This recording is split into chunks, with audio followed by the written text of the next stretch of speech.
अस्सलाम वालेकुम। प्रोग्राम आईना में ताहिर अहमद भट्टी आपको खुशामदीद कहता है। और कल जिस तरह एक तफसीली प्रोग्राम भी हुआ और एक रैंडम अंदाज में बातचीत भी हमारी चलती रही और उस पे बाज़ दोस्तों ने तवज्जो भी दिलाई कि कुछ ने कहा कि वो आपका इजहार वजूद जो है वो ज़ायदा ज़रूरत था। और वो हमारे पुराने बचपन के दोस्त थे जिनका ये कहना था। एक हमारे नए अभी प्रोग्राम जब से करने शुरू हुए हैं तो उस वक्त ही उनसे तारुफ़ हुआ है। उन्होंने ऑस्ट्रेलिया से तवज्जो दिलाई कि भाई फोकस ड्रा करें। मैंने कहा जनाब बिल्कुल ठीक है, ज़रूर रहेंगे, फोकस्ड ही रहेंगे। लेकिन बाज़ दफ़ा चूँकि जो है ना प्रोग्राम करने वाला वो चूँकि बंदा होता है, वो अगर उसको आप कंप्यूटराइज्ड तरीके से प्रोग्रामिंग कर सकें तो फिर तो आपने जितनी चाबी भरी वो उतनी ही बात करेगा। लेकिन इंसान का यही तो मसला है कि वो थोड़ा दाएं और थोड़ा बाएं ना हो तो उसके वो फिर बंदा ही क्या हुआ। जमील मज़हरी का एक शेर है जो खींचतान के ही शायद आप समझें कि इस वक्त वो बरमहल है इस सारी तमहीद में, लेकिन मुझे पसंद भी है और हो सकता है कोई इसको रिलेट भी कर सकें दोस्त, कि बकदरे पैमाना तख़य्युल सुरूर हर दिल में है खुदी का। बकदरे पैमाना तख़य्युल सुरूर हर दिल में है खुदी का। अगर ना हो ये फ़रेब पैहम तो दम निकल जाए आदमी का। ऐसे ही है कुछ। तो आज फिर वापस आते हैं क्योंकि कल मैंने 3 हिस्से बताए थे कि ये 3 वाज़े इस वक्त धड़े या फोर्सेस हैं जो बाहम दस्तो गरेबान भी हैं। खींचातानी की एक फ़ज़ा भी पाई जाती है, हुकूक के नाम पर, रेट के नाम पर, इख्तियारात के नाम पर। अच्छा, किसी ने ये कहा कि वो चौथे धड़े का भी नाम लें, वो अदलिया का भी। और मैंने तौहीन अदालत के चक्कर में नहीं, क्योंकि तौहीन तो खैर बात करने से नहीं होती। तौहीन जब आप करनी चाहते होते हैं तो जब भी होती है। कुछ बातों को हाईलाइट कर देना, उनको पेश कर देना, उनको बताना, क्योंकि अदलिया चाहे वो आलिया हो चाहे वो उज़्मा हो, वो मुल्कों में और अवाम में और पब्लिक में ही होती है ना। अगर एक थेरेटिकली फ़र्ज़ किया जाए कि एक 8 लाख मुरबा मील का इलाका है और उसमें सिर्फ ब्यूरोक्रेसी के कुछ दफातर और कुछ ब्यूरोक्रेट्स हैं और कुछ थोड़ी मिलिट्री है और अदलिया है, तो काम तो नहीं चलेगा। उसके लिए वो पब्लिक चाहिए जिसकी उतनी ही किस्में हैं, जिनके उतने ही जायके हैं, उतने ही उनकी रुझानात हैं जितने के इंसान खुद हैं। और उन सारों को एक इंतज़ाम व इंसराम के लिए बहरहाल एक अदालत उज़्मा भी चाहिए होती है। और वो इसी मुआशरे से हमारा यही तो एक बड़ा बुनियादी मसला है कि पाकिस्तान में इदारों को इम्पोज्ड, इम्पोर्टेड या इम्प्लीमेंटेड किस्म की कोई चीज़ें समझा जा रहा है। वो जो मिट्टी और अवाम और पब्लिक और मुआशरे से निथर के और डेवलप हो के अपना किरदार अदा करने के लिए सामने आते हैं, वो इदारे नज़र नहीं आ रहे। और अगर वो हों तो वो चूँकि उनका ख़मीर वहीं से उठा होता है। ये दोनों तरफ अगर उनको ये पता हो कि हम भी यहीं के हैं, वो आज शेर से ही बात चली है, शेर काफ़ी सारे आज हैं इसमें रेलेवेंट, कि वजह बेगानगी नहीं मालूम, तुम जहाँ के हो वहाँ के हम भी हैं। ये जितनी सादगी से असातिज़ा में से किसी ने ये पूछा था कि तुम जहाँ के हो वहाँ के हम भी हैं, अगर ये अंडरस्टैंडिंग दोनों तरफ हो जाए और हर लेवल पे हो जाए तो एक ओनरशिप और स्टेक्स का जो सिलसिला है वो चल पड़ता है। और फिर ये नहीं लगता कि यानी ये आज तफसील जब उसकी मतीउर रहमान साहब के वो अबडक्शन की सुनी, वो उन्होंने खुद ही अपने एक टीवी प्रोग्राम वीडियो अपलोड में बयान की थी सारी डिटेल। तो चाहे वो एक शख्स के साथ ही वाक़या हुआ है, लेकिन वो तकलीफ़ दे वाक़या हुआ है। वो जो 10-12 घंटे थे उसमें एक उस आदमी को जो बाप दादा से पता नहीं कब से वो इधर का ही है, उसको अचानक उन चंद घंटों के लिए ये एहसास होता है कि ये मेरा यहाँ कुछ भी नहीं है। ये एहसास है जो आप में से ओनरशिप ख़त्म करता है। और जब पब्लिक में से ओनरशिप ख़त्म हो गई और वो एहसास तहफ़्फ़ुज़ और एहसास मलकियत मुल्क का ख़त्म हो गया, तो आप ये हुब्बुल वतनी और ये पैट्रियटिज़म जो है इसको रखेंगे कहाँ पे? वो डॉक्टर परवेज़ परवाज़ी साहब ने, अल्लाह उन्हें सेहत से सलामत रखे, एक दफ़ा अपना शेर कोट करने पे डांटा था, लेकिन उसके बाद कभी कोशिश की है कि ना किया जाए। लेकिन अभी जब ये बात की कि उसको रखेंगे कहाँ आप इन पवित्र एहसासात को और इन तालीमात को जो हुब्बुल वतनी की और सिखाई जाती हैं, ओनरशिप अगर नहीं होगी।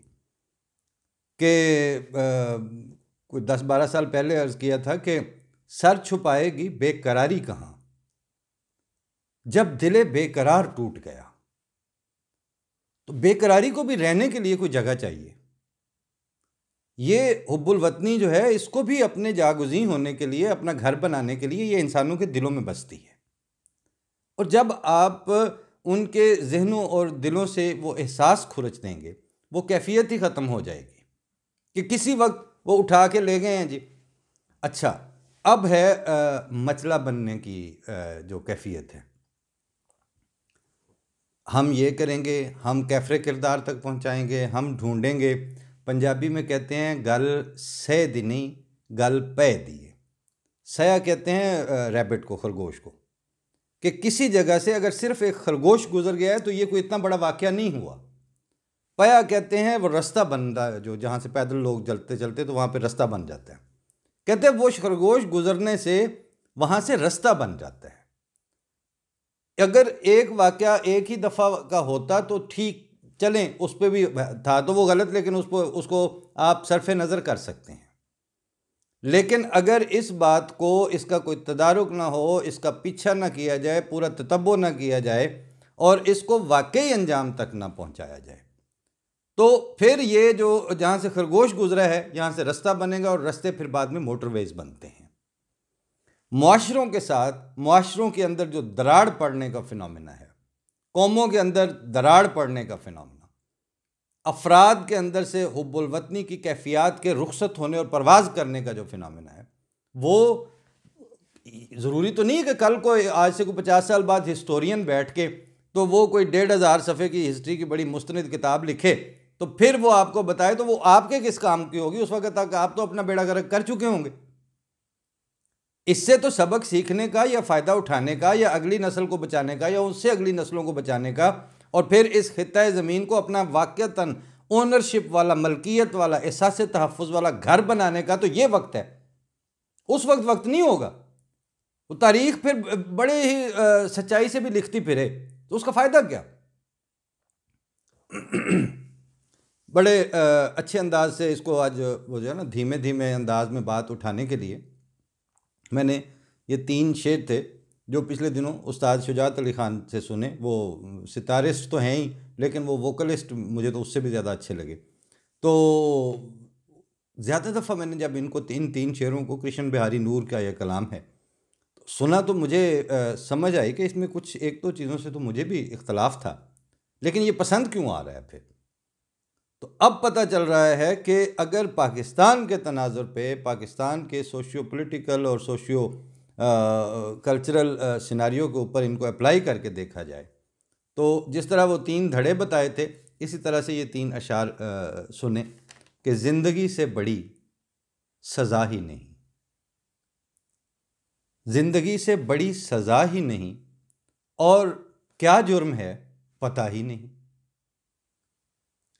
चाहे सोने के फ्रेम में जड़ दो, आईना झूठ बोलता ही नहीं, और सच घटे या बढ़े तो सच न रहे।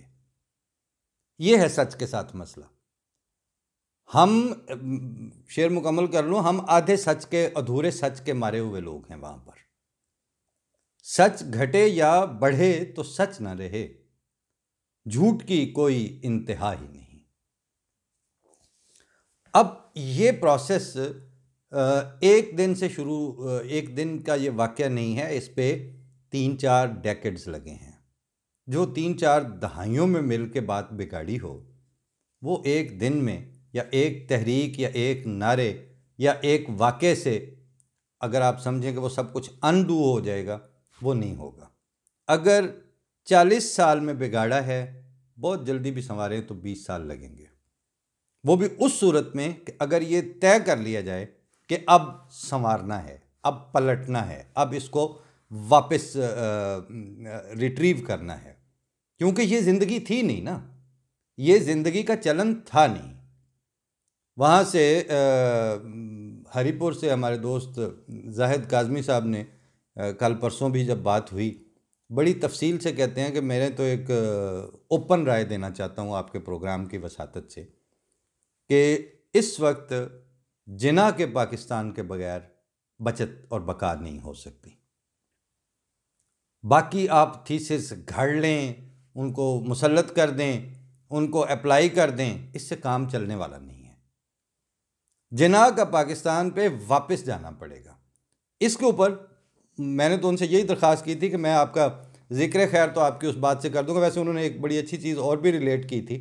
वो कहते हैं कि ये अहमदियों की मुखालफत की एक वजह जो है मुझे समझ आई है, वो ये है कि जिना साहब यानी कायद आज़म मोहम्मद अली जिना को मजहबी जमातों में से जिस जमात और जिसके इमाम ने गैर मशरूत तौर पर हर लिहाज से मदद दी थी पाकिस्तान बनाने में, वो सिवाय जमात अहमदिया और इमाम जमात अहमदिया के उस वक्त एज ए मजहबी जमात और मजहबी क़यादत किसी ने भी उतना साथ नहीं दिया था तारीखी तौर पर जितना इमाम जमात अहमदिया और जमात अहमदिया ने दिया था। और सर ज़फ़रुल्लाह खान नेचुरली वो भी उस वक्त उसका बहुत क्रूशल हिस्सा थे, बहुत जुज़्व ला यनफ़क की हैसियत रख रहे थे उसमें। बाकी जिस वक्त पाकिस्तान बनने के 2 से 3 साल के अंदर अंदर ये सारा कुछ उन्होंने रीशफल करके, तो अब जो तारीख मुरतब हुई है उसमें तो जमात इस्लामी पाकिस्तान बनाने वाली जमात है। और ये नारा जो है ये इन्होंने खुद ही डेवलप करके तो वो पाकिस्तान के मुंह में डाल दिया कि पाकिस्तान का मतलब क्या, ला इलाहा इल्लल्लाह। ये नारा तहरीक पाकिस्तान के दिनों में पूरे बर्र-ए-सगीर में कहीं नहीं सुना गया, लेकिन जमात इस्लामी ने काठी डालनी थी चूंकि, इसलिए वो इस नारे के ज़रिए, क्योंकि नारे ही के ज़रिए आप पब्लिक में जगह बनाते हैं ना। मजलिस एहरार ने ख़त्म नबूवत के ज़रिए और इन्होंने ला इलाहा इल्लल्लाह के मतलब के ज़रिए रास्ता बनाया था और दौलताना ने रास्ता दिया था। आज आप रस्सा पूरा करके कहते हैं कि जी वो नवाज शरीफ के गले में डाल दें, जरदारी के गले में डाल दें, भुट्टो के गले में डाल दें। बात तो दौलताना से शुरू हुई थी और दौलताना ने उस वक्त प्रेस और इन इदारों को, जो उस वक्त ज़ाहिर है चैनल तो थे नहीं, उन्होंने उस वक्त कागज़ मुहैया करने के नाम पे, इश्तिहारात के नाम पे हफ्त रोज़े और रोज़नामे जो थे वो ख़रीदे थे।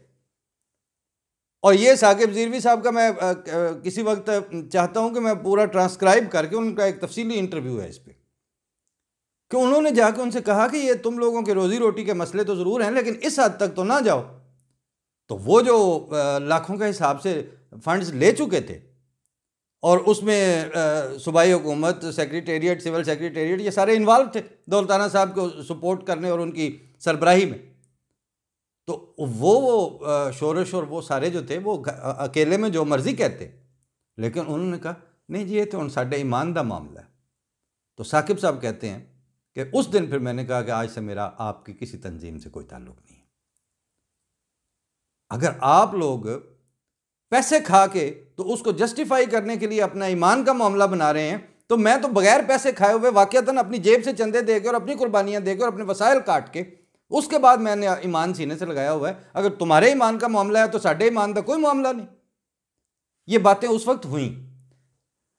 आज असल में जब बात छिड़ने लगती है तो बात पकड़ी जाती है, उसका सिरा पकड़ा जाता है। जी आप अपना हामिद मीर, काशिफ अब्बासी और रऊफ़ क्लासरा और ये जो सामने स्टफ़ है, वहाँ से जर्नलिस्ट को प्रोटेक्ट करना, वहाँ से उसका दिफा करना।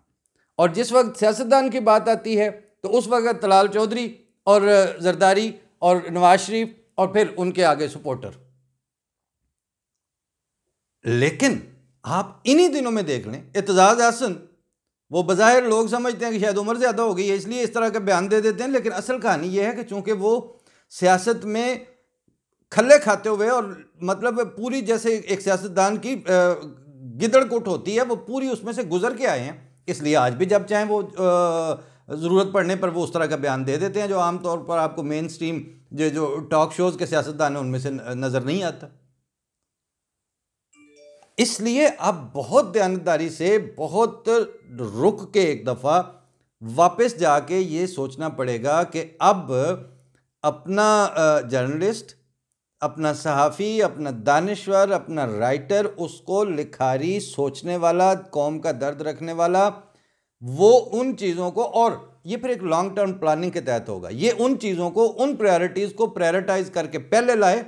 और बाकी जो है, नॉर्वे के एक सफ़ीर थे पाकिस्तान में, पुरानी बात है, तो उन्होंने एक जगह एक कॉलेज में तकरीब में आए तो उन्होंने कहा कि हमने तो जिस वक्त ये देखा अपने मुल्क में कि इस वक्त हमें पॉलिटिकल एक्टिविज़म की और अपने इंसानी हुकूक को उस लेवल पे पब्लिक तक, वोटर्स को एजुकेट करने और इस सारे पॉलिटिकल सिस्टम को बिल्ड अप करने की ज़रूरत है। हम अपने कॉलेजों से छोड़ छाड़ के, हमने कहा तालीम बाद में हासिल होती रहेगी, पहले हम ये काम कर लें। यार जितनी को कोठियाँ बन चुकी हैं, जितनी गाड़ियाँ ले ली हैं, उन सारियों को अब काफ़ी समझें और अब एक दफ़ा देखें तो सही कौन कौन मतलब इसमें उतरता है इस मैदान में। आप कार पैगम्बरी का नाम ले लेते हैं, लेकिन कार पैगम्बरी से पहले अगर आपको अपनी कार छोड़नी पड़े तो आपको मौत पड़ जाती है। हम ख़ास तौर पर जो मैं मतीउल्लाह जान के साथ इसके हवाले से, इनके हवाले से बार बार बात कर रहा हूँ, मुझे मतीउल्लाह जान से उन मानों में कोई ख़ास ताल्लुक़ के खातिर नहीं है कि हमने इकट्ठे खेले खाए हैं और बड़ा गहरा ताल्लुक़ है। एक तो ये है कि मतीउल्लाह जान का जो पब्लिक तशख़्ख़ुस, जो उनका सोशल फुटिंग आज मीडिया में आप लोगों ने देखी और सुनी है, उस बंदे को मैंने 15-20 साल इसी तरह ज़िंदगी गुजारते हुए देखा है। वो सुपर में वो एक ख़ास इनकम ब्रैकेट के लोग जो हैं, उन्होंने वहाँ पर एक ईद पे शॉपिंग के लिए वो जो फ्रंट साइड है अपना ब्लू एरिया फेसिंग, उधर एक जूतों की और इस तरह की मुख्तलिफ दुकानें होती हैं, तो वो हमारी और उनकी भी तकरीबन अक्सर वहीं पे मुलाकात हो जाती थी। और उस पे मैंने उन बच्चों को अपने बाप के साथ इस तरह बिहेव करते हुए देखा हुआ है कि उन्होंने बच्चों को जाली स्टेटस नहीं दिया। तभी तो अभी तक बीवी वहाँ स्कूल में पढ़ा के तो सपोर्ट कर रहे हैं ना एक दूसरे को, लेकिन वो साथ हुकूक की बात भी कर रहा है, वो अपने फ्यूचर को भी देख रहा है। जो उसने कायद-ए-आज़म यूनिवर्सिटी से पढ़ा था एकेडमिकली, वो उसको अपने रोज़मर्रा में बदलता हुआ देखना चाहता है अपने मुल्क में, अपने पाकिस्तान में। ये सोच रखने वाले कुछ हैं जिनको इन सारे एकेडमिक थीसिस का पता था, इन सारे मकालाजात में से वो गुजरे हुए हैं, लेकिन अब वो कहते हैं कि हक अच्छा पर इसके लिए कोई और मरे तो और अच्छा।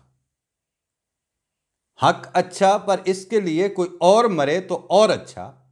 तुम भी कोई मंसूर हो जो सूली पे चढ़ो, खामोश रहो। तो आपको 100 में से इस वक्त 80 या 85 जो जर्नलिस्ट हैं वो अव्वल तबके से ताल्लुक़ रखते हुए मिलेंगे कि हक अच्छा पर इसके लिए कोई और मरे तो और अच्छा। मतीउल्लाह जान का जो जुर्म है वो ये है कि ये वो दूसरे 20 या 15 या 10% में आता है कि जो कहता है कि नहीं, अगर हक है तो फिर ठीक है, मतलब बाल सफ़ेद हो चुके हैं। और वो जो भी उठाने वाले थे, अब जब कोई कहानियाँ सुनाई जाती हैं ना, तो उसमें अब ज़्यादातर दिल नहीं मानता कि बाज़ बातों को आप ऐसे ही मार्जिन दे दें और कह दें नहीं जी नहीं, किसी ने नहीं, कोई डाकू होने, डाकू कितने इस तरह की जरूरत कर दें। ये ना कोई डाकू थे, ना कुछ ऐसा सिलसिला था। ये पता, जिनको पता है वो जानते हैं और उनको पता है और उन्होंने किया है और करवाया है। अब बेहतरी इसमें है कि अब अपने किए पे शर्मिंदगी महसूस करें। और इस वक्त मतीउल्लाह को तो जो तशद्दुद ज़दों को किया, जब उनको 10-12 घंटे का जो ज़हनी टार्चर था, वो तो अब वापस नहीं आना। लेकिन अपनी इन हरकतों और इन टैक्टिक्स को अगर वापसी का फ़ैसला कर लें तो ये है जो पाकिस्तान के मुफाद में है। दूसरी बात यह है कि अगर आप मतलब अभी इस दफ़ा सिर्फ चूँकि अभी मतीउल्लाह जान पे बात सुन के और उनकी सूरत हाल को देख देख के अभी तक यानी दिल नहीं भरा कि नहीं ये बहुत ज़्यादती हुई है, जो हाईलाइट भी हो गई है और ये होनी नहीं चाहिए थी। इस वक्त ये है कि अब ये रिपीट ना हो, कभी कभी भी रिपीट ना हो। यानी मुझे अगर देखा जाए तो हामिद मीर के जो है ना आनियाँ जानियाँ और उनके छलांगे लगाना और किसी बात पे भी कायम ना हो सकने वाली बात, और उसके कनेक्शंस और उसकी अप्रोच और वो सारी चीज़ें, उन सबसे ज़्यादा इख्तलाफ है। लेकिन मेरी ये दिली ख्वाहिश है कि उसके साथ भी ये कभी ना हो, ये काम पाकिस्तान में किसी के साथ भी ना हो। इख्तलाफात हैं, वो होते रहें, राय है मुख्तलिफ लोगों की, वो होगी, लेकिन इस तरह जो होता है इससे आपके पब्लिक के दिलों से ओनरशिप ख़त्म हो जाएगी, और ओनरशिप अगर ख़त्म हो गई तो हुब्बुल वतनी को रहने की जगह नहीं मिलेगी। ये 22 करोड़ जो हैं उनका एतमाद ख़त्म हो गया तो पता नहीं फिर आप ह्यूमन स्टफ़ के बगैर किसी मुल्क की तरक्की होते हुए आज तक ना हमने देखी है ना सुनी है। सरेदस्त बात फिर ज़्यादा लंबी हो गई है, इस वक्त इसको यहाँ ख़त्म करते हैं। ये मौजू ऐसा नहीं है, ये वहाँ पर रिश्ता हुआ फोड़ा है, इसको पहले साफ़ करने की ज़रूरत है, फिर साइडों से दबा के इसकी और पीप निकालने की ज़रूरत है, फिर इसके साथ अगर कोई थोड़ी बहुत पेन किलर्स कोई मिल जाएं जो कि मैं कोई अच्छे शेर की सूरत में या इस सूरत में भी आपके लिए ढूंढ ढांड के ले आता हूँ, वो भी साथ देने की ज़रूरत है। और सबसे बड़ी बात यह है कि ये काम अब थोड़ा लंबा है, ये एक आध दिन का, एक आध साल का काम नहीं है। इस पे पूरी रेजोल्यूशन के साथ, पूरी अंडरस्टैंडिंग के साथ ये माइंड सेट और तय करने की ज़रूरत है कि नहीं, ये तमाशा बंद होना चाहिए, इससे काम नहीं चलेगा, हर तरफ से बंद होना चाहिए। जर्नलिस्ट जो है वो आपका सियासतदान, आपकी अफवाज, आपके इदारे, जिन एस्टेब्लिशमेंट, आपकी अदलिया, ये अब खींचातानी से निकलें और कोई एक ऐसा एक दरमियानी कोई ऐसी लाइन ढूंढनी पड़ेगी इस मुल्क को जिसको पकड़कर, जिस धागे को, रोशनी की लकीर को लेके तो ये किसी समत में सफ़र कर सकें। इख्तलाफात हैं वो अपनी जगह पे रहेंगे, अपने अपने अकायद भी रहेंगे, आपके अपने अपने रुझानात भी रहेंगे, सियासी और मजहबी वफ़ादारियाँ भी रहेंगी, उससे कुछ भी नहीं होगा। लेकिन ओनरशिप को डैमेज ना करें, खुदा के लिए इसको डैमेज ना करें, वरना फिर कुछ नहीं बचेगा। अल्लाह ताला रहम करे और इस वक्त सोचने की तौफीक दे और इस वक्त इन चीज़ों को इंतहाई संजीदगी से लेने की ज़रूरत है, और वो हो तब सकता है मतलब कि अगर अल्लाह ताला फ़ज़ल करे तो। मेरे तो अकायद का हिस्सा है कि ज़मीन पर कुछ हो नहीं सकता जब तक आसमान पर करार नहीं पा जाता। कोशिश करें कि आसमान पर जो करार पाया हुआ है उसको, उसके रहम को जज़्ब करते हुए खुदा ताला के, उसको अपने हक़ में मोल्ड करवाएं, और अब कोई हल नहीं है। अल्लाह के हवाले। अस्सलाम वालेकुम वरहमतुल्लाह।